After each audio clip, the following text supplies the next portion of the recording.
What's going on, y'all? Fred Johnson here, coming at you today with some quick tech tips. Today I'm going to share about some keyboard shortcuts that saved me a lot of time. So I'm doing this out of Google Chrome, but a lot of these function in Edge and other browsers as well. First one is to open a new tab. To open a new tab, you're going to hold Control and press T. Control T, boom, you get yourself a new tab.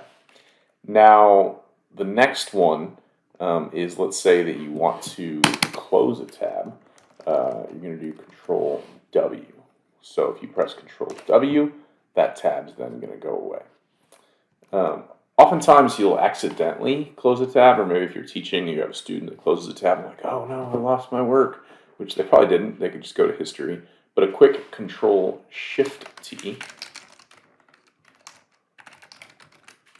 will bring your previous tab back.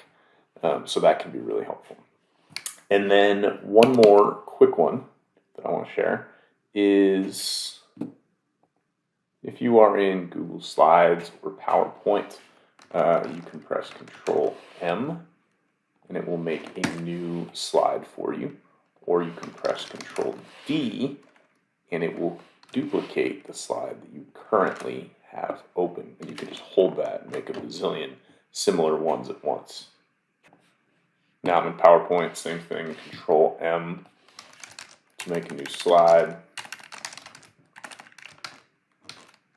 Control D to duplicate the current slide that you have.